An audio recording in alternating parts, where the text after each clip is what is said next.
Hello दोस्तों, आज हम स्टार्ट करते हैं एक नया टॉपिक जिसके बारे में अपने पढ़ेंगे इलेक्ट्रोलाइट इम्बैलेंस के बारे में। इससे पहले अपने पढ़ लिया था इलेक्ट्रोलाइट बैलेंस के बारे में। तो इलेक्ट्रोलाइट इम्बैलेंस के बारे में सबसे पहले पढ़ने वाले हैं अपने सोडियम के बारे में। तो सोडियम जो होता है, ये जो सोडियम होता है ये मोस्टली एक्स्ट्रा सेलुलर के अंदर पाया जाता है। तो इसके अंदर नॉर्मल फंक्शन क्या होते हैं, कहाँ पे पाया जाता है, मतलब इसकी नॉर्मल वैल्यू ब्लड के अंदर या सीरम के अंदर क्या पाई जाती है, तो इसके बारे में आज बात करेंगे। तो सोडियम की जो नॉर्मल वैल्यू जो होती है ये 135 to 145 milliequivalent per litre. आई बात समझ में। इसकी नॉर्मल जो फंक्शन की बात करें, अगर इसके नॉर्मल फंक्शन की बात करें तो ये जो नॉर्मल फंक्शन को मेंटेन करके रखता है, control and regulate the ECF volume. ये क्या करता है, कंट्रोल करता है और रेगुलेट करता है ईसीएफ वॉल्यूम को, क्योंकि एक्स्ट्रा सेलुलर कैटायन होता है ये मोस्ट कॉमन। इसके साथ साथ में help the muscle contraction and relaxation. ये क्या करता है, हेल्प करता है मसल के कॉन्ट्रैक्शन में और रिलैक्सेशन में हेल्प करता है। इसके साथ साथ में और क्या काम करता है ये, रिलेटेड टू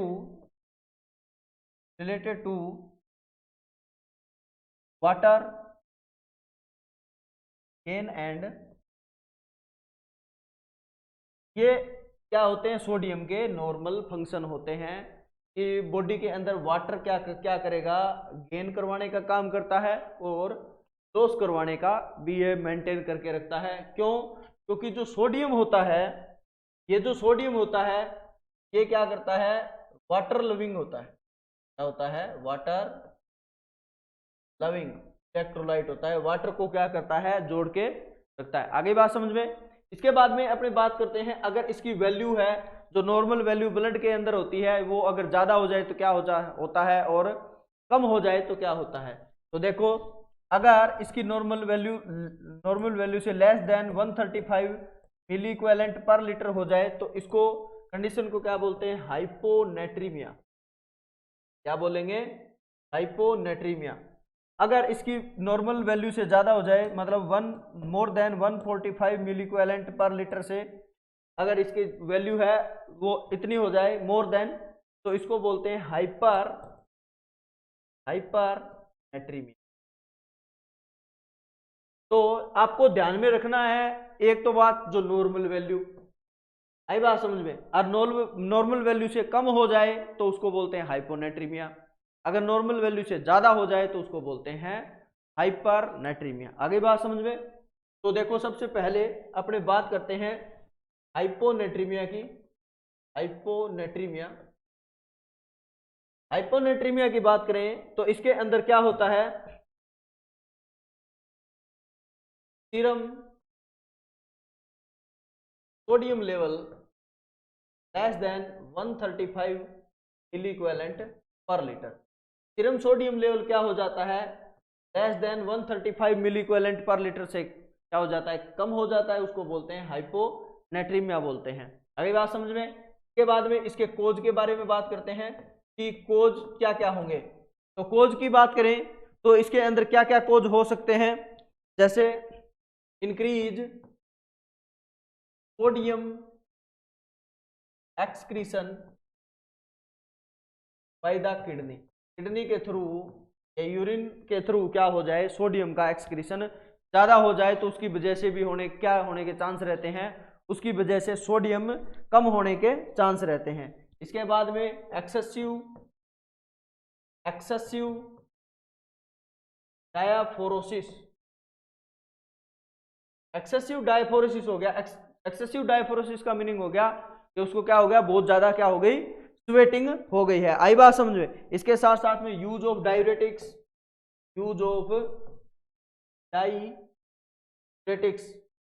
याद रखना, जो लासिक्स आपने नाम सुना होगा या फ्लूसेमाइड नाम सुना होगा, फ्लूसेमाइड का या लासिक्स का जो मोस्ट कॉमन जो साइड इफेक्ट होता है वो हाइपोनेट्रीमिया ही होता है। उसके बाद में अगर और बात करें तो वोमिटिंग,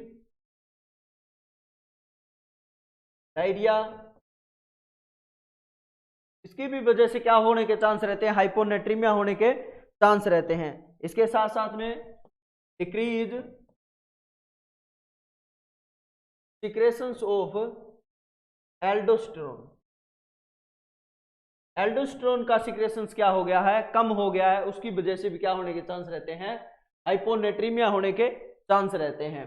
तो ये बात आपको समझ में आ गई होगी कि देखो decrease secretions of aldosterone, aldosterone जो होता है मोस्टली, इसको एक बार समझो, ये जो सिक्रेशंस होता है एल्डोस्टेरोन, ये होता है एड्रिनल कोर्टेक्स से, एड्रिनल कोर्टेक्स से, और ये जो फंक्शन करता है, ये जो फंक्शन करता है ये कहाँ पे करता है, डीसीटी के ऊपर। आई बात समझ में, डीसीटी के ऊपर काम करता है, मतलब डिस्टल कन्वोल्यूटेड ट्यूबुल जो नेफ्रॉन के अंदर पाया जाता है उस पर काम करता है, और वहां पे क्या करेगा, सोडियम को क्या करवाएगा, रिटेंशन करवा लेता है, और पोटासियम को क्या करवा लेता है, एक्सक्रीशन करवा देता है। तो अब देखो, अब क्या है, इस सोडियम इस एल्डोस्टेरोन का सिक्रेशन है वो कम हो रहा है, तो सोडियम है वो रिटेंशन नहीं हो पाएगा, और सोडियम रिटेंशन नहीं हो पाएगा तो उसकी वजह से क्या हो जाएगा, पेशेंट को हाइपोनेट्रीमिया हो जाता है। आगे बात समझ में। इसके बाद में और बात करते हैं कोज के बारे में कि और कौन से कोज होते हैं। तो और कोज के बारे में बात करें तो डिक्रीज इनटेक ऑफ सोडियम, अगर सोडियम इनटेक है वो कम हो गया है, जैसे लाइक पेशेंट किस पे है, एनपीओ में है, ठीक है, एनपीओ नथिंग पर ओरल, सर्जरी से पहले 6 या 7 घंटे पहले अपने क्या है एनपीओ रखते हैं पेशेंट को, इस कंडीशन में, या फिर in the diet decrease eat sodium, ठीक है।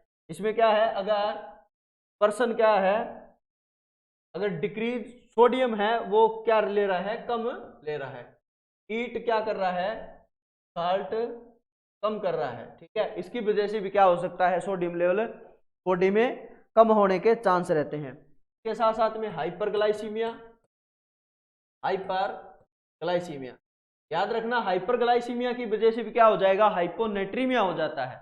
आई बात कैसे कि हाइपरग्लाइसीमिया में पेशेंट को क्या रहता है, पोलिया, और पोलीयूरिया होगा तो क्या होगा, वाटर के साथ साथ में कौन लॉस हो जाएगा, वाटर के सोडियम भी क्या हो जाता है, लॉस हो जाता है। आगे बात समझ में। तो हाइपरग्लाइसीमिया की वजह से भी होने के चांस रहते हैं। इसके साथ साथ में और क्या होगा, एक्सेसिव यूज ऑफ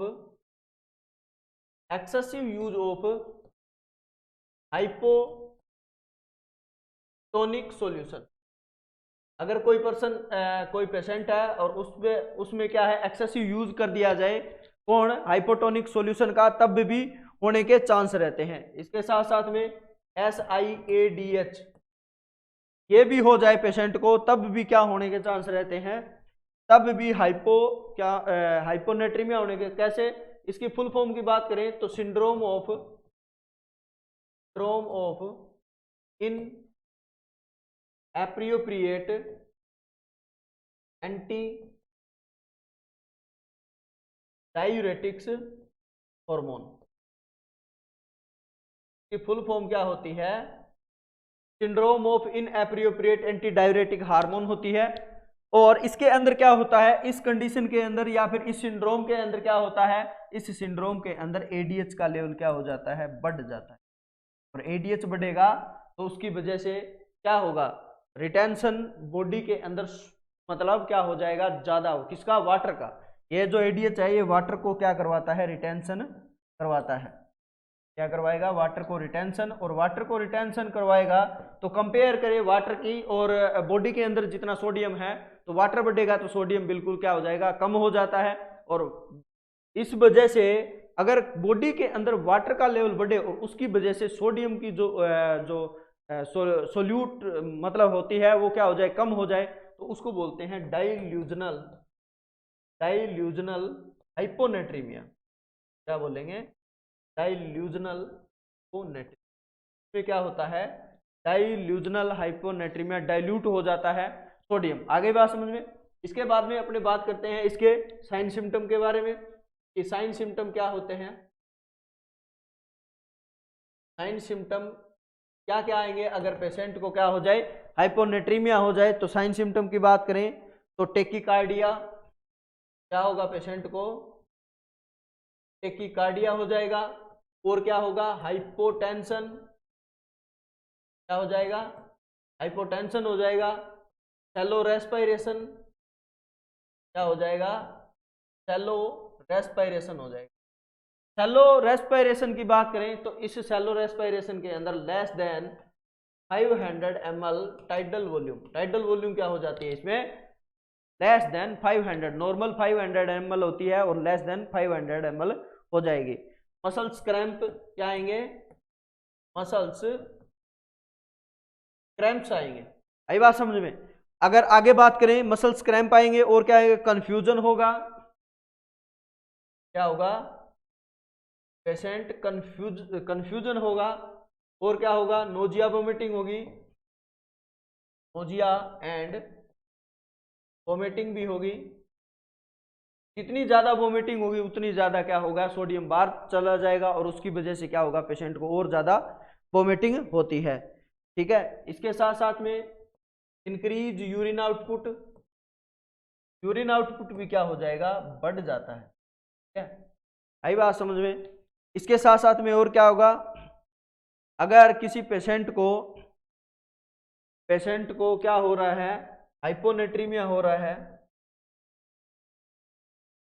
एक बात ये भी ध्यान में रखनी है, अगर किसी पेशेंट को हाइपोनेट्रीमिया हो रहा है ना, तो उसकी वजह से क्या हो सकता है? उसको लिथियम टॉक्सिसिटी,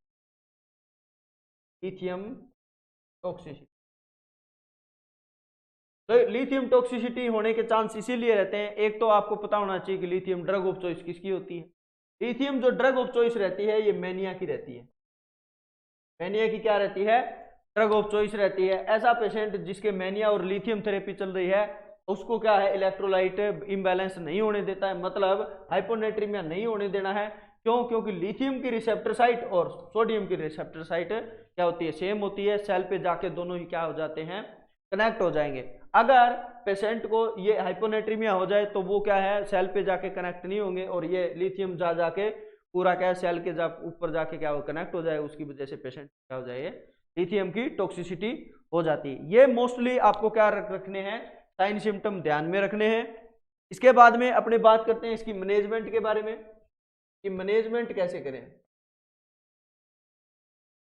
आपका क्या काम है कि मैनेजमेंट करने में आपका मोस्टली जैसे बात करें नर्सिंग रोल का, तो आपको क्या करना है?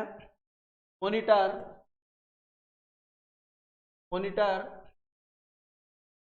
वाटर लॉस एंड, पेशेंट में लॉस हो रहा है वाटर या फिर गेन हो रहा है उसके बारे में आपको क्या करना है? मतलब मॉनिटर करना है। मेंटेन द या monitor the take and output, take और आउटपुट के बारे में पता करना है। इसके साथ साथ में monitor the daily weight at same time, हर टाइम जिस टाइम आपको वेट चेक करना है उसी टाइम क्या करना है? आपको वेट चेक करना है पेशेंट का। आ गई बात समझ में? इसके साथ साथ में पेशेंट को क्या देना है?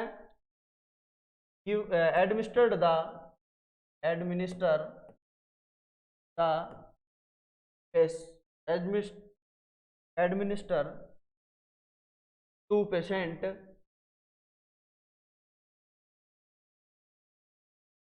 Osmotic diuretic. आपको क्या देनी है पेशेंट को? ओस्मोटिक डायूरेटिक्स देनी है। और ओस्मोटिक डायूरेटिक्स से क्या होगा? पेशेंट को क्या है? जो सोडियम है वो क्या है? ज्यादा लॉस नहीं होगा। आ गई बात समझ में? इसके साथ साथ में इस पेशेंट को और होने के क्या चांस रहते हैं? इस पेशेंट को सीजर होने के भी चांस रहते हैं। साइन सिम्टम में लिख लेना क्या होने के चांस रहते हैं, सीजर। तो सीजर तो क्या करवाना पड़ेगा आपको, 2 परक्यूशंस ऑफ सीजर। अगर पेशेंट को सीजर हो रहे हैं, वैसे लेट कंडीशन में आते हैं सीजर, हाइपोनेट्रीमिया हो जाए तो सीजर हो रहे हैं तो पेशेंट को क्या करना पड़ेगा, आपको परक्यूशन यहाँ पे क्या करना पड़ेगा, आपको यूज करने पड़ेंगे। और परक्यूशन की बात करें, ऐसा पेशेंट जिसको कन्वल्जन आ रहे हैं, सीजर आ रहे हैं, तो फर्स्ट नर्सिंग रोल जो होता है, फर्स्ट नर्सिंग जो रोल होता है यह रहेगा सेफ्टी प्रोवाइड करवाना। क्या करवाना, पेशेंट को सेफ्टी प्रोवाइड करवाना। आगे बात समझ में। इसके साथ साथ में और क्या करना है आपको, पेशेंट में मॉनिटर द लिथियम लेवल। अगर पेशेंट है वो लिथियम ले रहा है तो आपको क्या करना पड़ेगा, लिथियम लेवल को क्या करना पड़ेगा, मॉनिटर करना पड़ेगा। कहीं पेशेंट को क्या हो गया है, लिथियम टॉक्सिसिटी तो नहीं हो जाएगी। ठीक है, आई बात समझ। लिथियम जो वैल्यू है वो क्या करना पड़ेगा, आपको चेक करना पड़ेगा, क्योंकि लिथियम की टॉक्सिसिटी से पेशेंट को बहुत सारे क्या आते हैं, कॉम्प्लिकेशन या साइड इफेक्ट आते हैं। आगे बात समझ में। इसके बाद में अपने बात करते हैं आगे, ये तो था मैनेजमेंट किसका, हाइपोनेट्रीमिया का। आगे बात करते हैं अपने हाइपरनेट्रीमिया, बात करते हैं हाइपरनेट्रीमिया की। हाइपरनेट्रीमिया की बात करें तो इसके अंदर जो सोडियम लेवल हो जाता है more than 145 milliequivalent per litre. Serum sodium level कितना हो जाता है, more than 145 milliequivalent per litre. इसके बाद में अगर बात करें तो इसके अंदर कोज क्या क्या रहते हैं कि हाइपरनेट्रीमिया होने के चांस रहते हैं, जैसे डिसफंक्शन ऑफ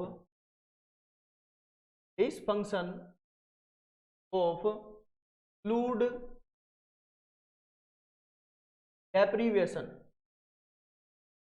ठीक है, फ्लूइड डेप्रीवेशन का मीनिंग होता है बॉडी में फ्लूइड की कमी होना, और इसमें क्या हो जाए, डिसफंक्शन, बॉडी में फ्लूइड की है वो कमी नहीं हो पा रही है, मतलब नॉर्मल नहीं आ पा रहा है, बढ़ा हुआ है। आई बात समझ में, उसको क्या बोलेंगे, dysfunction of the fluid deprivation. उसकी वजह से भी क्या हो सकता है, सोडियम लेवल बढ़ सकता है। इसके बाद में और क्या हो सकता है, administer the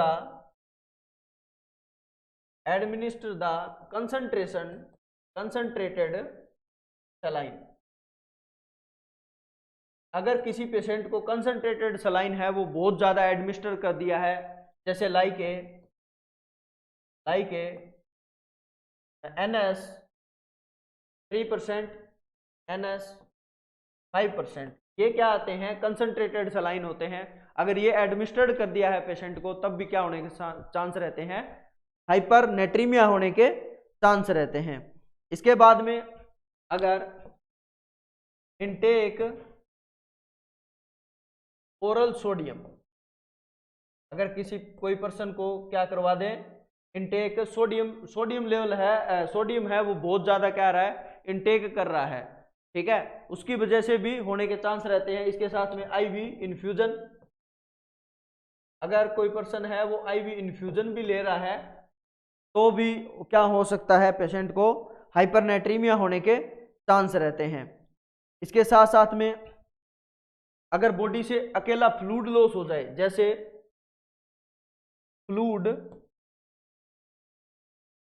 loss from body से ओनली अकेला फ्लूइड लॉस हो जाए, जैसे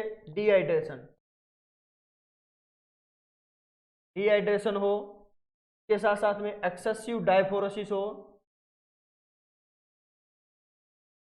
याद रखना ये बात मैं कोज के अंदर हाइपोनेट्रीमिया में भी लिखाई है कि हाइपोनेट्रीमिया के अंदर डायफोरेसिस हो गया तो हाइपोनेट्रीमिया भी होने के चांस रहते हैं। इसके साथ साथ में डायफोरेसिस हो गया तो पेशेंट को हाइपरनेट्रीमिया भी होने के चांस रहते हैं। क्यों होते हैं, क्योंकि डिहाइड्रेशन हो जाए पेशेंट को, या फिर फ्लूइड जो ओनली वाटर का लॉस ज़्यादा हो जाए। अगर पेशेंट को बहुत ज़्यादा डायफोरेसिस हो रहा है, तो अगर पेशेंट को हाइपरनेट्रीमिया हो रहा है ना, उस कंडीशन में पेशेंट को क्या हो रहा है, फ्लूइड तो मतलब इलेक्ट्रोलाइट और फ्लूइड दोनों ही लॉस हो रहे हैं, सोडियम और जो वाटर है वो दोनों ही लॉस हो रहे हैं। अगर दोनों की कंपेयर करें तो ज्यादा कौन लॉस हो रहा है, ज्यादा वाटर लॉस हो रहा है, और ज्यादा वाटर लॉस होगा तो क्या है, सोडियम कम लॉस होगा, और कम लॉस होगा तो क्या हो जाएगा, बॉडी में ज्यादा बढ़ेगा, और ज्यादा बढ़ेगा तो क्या हो जाएगा, हाइपर नेट्रीमिया हो जाता है। ये मोस्टली आपको छोटी छोटी बातें हैं जो आपको क्या करना है, ध्यान में रखना है। इसके बाद में अगर बात करें डायबिटीज इंसिपिडस वाला पेशेंट, डायबिटिक इंसिपिडस,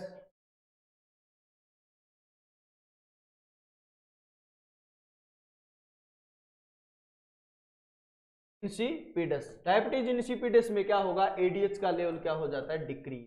तो एडीएच का लेवल डिक्रीज हो गया तो पेशेंट को क्या हो जाएगा, पोलीयूरिया। एडीएच का लेवल क्या हो जाएगा, कम होता है तो पेशेंट को पोलीयूरिया होगा, और पोलीयूरिया हो गया तो इस पोलीयूरिया में क्या होता है, ओनली वाटर लॉस होता है। इसमें क्या हो रहा है, ओनली वाटर लॉस होता है, और वाटर लॉस जहां पे होगा, वाटर लॉस जहां पे होगा अकेला, तो सोडियम बॉडी में क्या हो जाएगा, बढ़ जाएगा। ये क्या होता है, वाटर लॉस। क्या, तो सोडियम बढ़ेगा, और सोडियम बढ़ेगा तो क्या हो जाए, डायबिटीज इंसिपिडस में क्या हो जाता है, हाइपर नेट्रीमिया होने के चांस हो जाते हैं। इसके बाद में अगर बात करें तो renal failure, renal failure, renal failure में भी क्या हो सकता है, हाइपर नेट्रीमिया होने के चांस रहते हैं। इसके साथ में हाइपर एल्डोस्टिरोनिज्म, हाइपर एल्डोस्टिरोनिज्म मतलब एल्डोस्टेरोन का लेवल बढ़ जाए, और एल्डोस्टेरोन का लेवल बढ़ेगा तो क्या होगा, टीसीटी है नेफ्रॉन के अंदर, वहां से सोडियम क्या हो जाएगा, रिटेंशन ज्यादा हो जाएगा।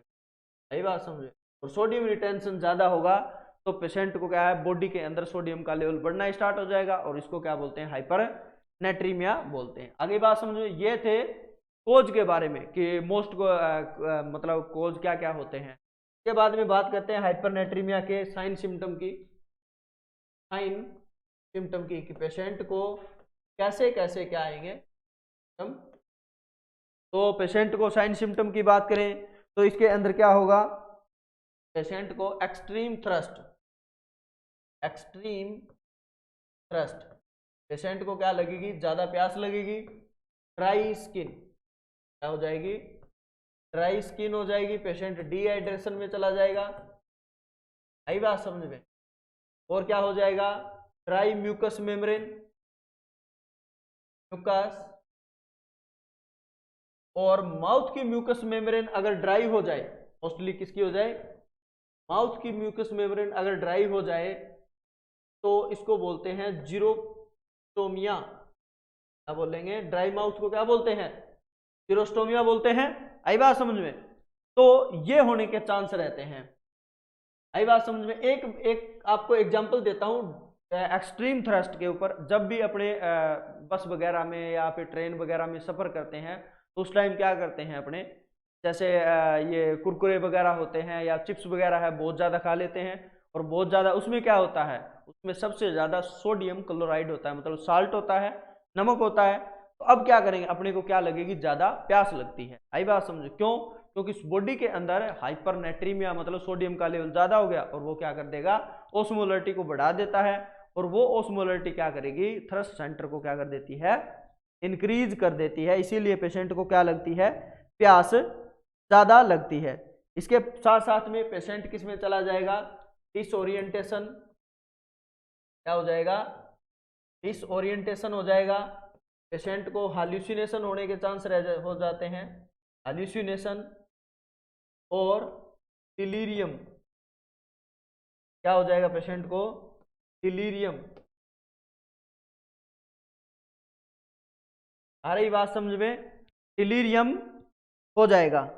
इसके बाद में अगर और बात करें तो यूरिन आउटपुट भी क्या हो जाएगा, डिक्रीज, यूरिन आउटपुट भी क्या हो जाएगा, आउटपुट डिक्रीज हो जाता है। क्यों, क्योंकि पेशेंट को ओलिगोयूरिया रहता है, हमेशा ही डिहाइड्रेशन हो जाए पेशेंट को क्या हो जाएगा, ओलिगोयूरिया हो जाता है।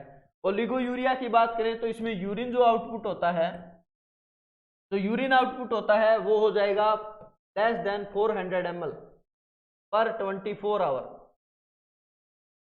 पर 24 आवर में लेस देन 400 ml 400 ml से कम हो जाए यूरिन आउटपुट तो इसको क्या बोलते हैं, ओलिगो यूरिया बोलते हैं, क्योंकि पेशेंट को क्या है, डिहाइड्रेशन है।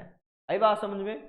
ये तो क्या होते हैं, साइन सिम्टम होते हैं, मोस्टली इनसे ही एग्जाम में क्वेश्चन पूछे जाते हैं। इसके बाद में अगर बात करें तो मैनेजमेंट की, इसमें क्या क्या मैनेजमेंट करेंगे। अगर मैनेजमेंट की बात करें तो इसके अंदर अपने मोस्टली आपको कोई बातें ध्यान में रखनी है जो हाइपोनेट्रीमिया में ध्यान में रख रहे थे, जैसे मॉनिटर सीरम सोडियम लेवल, आपको मॉनिटर करना है कि सीरम सोडियम लेवल कितना है, कि मतलब बहुत ज़्यादा हो गया है तो कोई कॉम्प्लिकेशन तो नहीं आ रहा। इसके साथ साथ में monitor the intake and output, के साथ साथ में monitor the weight gain and loss. Monitor करना है आपको, वेट बढ़ रहा है या फिर लॉस हो रहा है, और कब, per day same time wait का यही रहता है कि वेट को अगर आपको चेक करना है तो सेम टाइम में चेक किया जाता है। इसके साथ साथ में और क्या करना पड़ेगा, monitor the behaviour changes. Patient में कोई बिहेवियर चेंजेस तो नहीं हो रहा है, क्यों, क्योंकि इस पेशेंट में क्या है, हालुसिनेशन, डिसोरिएंटेशन, डिलीरियम होता है। इसके बारे में आपको स्पेशली ध्यान में रखना है। इसके बाद में एडमिनिस्टर द डायूरेटिक्स, क्या देनी है पेशेंट को, डायूरेटिक्स एडमिनिस्टर्ड कर दो पेशेंट को, जिससे क्या है उसके जो एक्सेसिव सोडियम लेवल बढ़ा हुआ है वो क्या हो जाए, पेशेंट का कम हो जाए, यूरिन के थ्रू बाहर निकल जाए। इसके साथ साथ में रेस्ट्रिक्टेड द सोडियम इंटेक को क्या कर दो, रेस्ट्रिक्ट कर दो। इसके थ्रू डाइट में भी नहीं देना है, थ्रू डाइट के थ्रू क्या करते हैं, अपने साल्ट को क्या कर देते हैं, रेस्ट्रिक्टेड कर देते हैं। आगे बात समझ में। ऐसे सोर्स जो सबसे ज्यादा सोडियम इसमें होते हैं उनको भी क्या कर देते हैं, अपने रेस्ट्रिक्टेड पेशेंट का करवा देते हैं कि ज़्यादा नमक नहीं खाना है, या फिर ऐसे डाइट जिसमें बहुत ज़्यादा क्या हो, सोडियम हो, ऐसे डाइटें नहीं लेने। आगे बात समझ में। जैसे पोटैटोज वगैरह है उनमें क्या होता है, सोडियम ज़्यादा होता है। तो ये था अपने सोडियम के बारे में। सोडियम में हाइपोनेट्रीमिया पढ़ा था, हाइपोनेट्रीमिया में क्या क्या कोज होते हैं, और हाइपोनेट्रीमिया में क्या क्या साइन सिम्टम आएंगे, कैसे मैनेज करते हैं, आई बात समझ में। इसके बाद में पढ़ा था हाइपरनेट्रीमिया के कोज, इसके साथ साथ में इसके साइन सिम्टम और मैनेजमेंट। यहाँ से बहुत सारे क्वेश्चन पूछे जाते हैं, इसीलिए आपको इसको बार बार पढ़ना है। एक बार पढ़ने से शायद आपको याद ना हो, लेकिन आपको क्या है, दोबारा 3-4 बार अगर क्लास देखोगे तो आपको क्या आ जाएगा, समझ में आ जाएगा। आई बात समझ में। तो आज के लिए ये सोडियम तक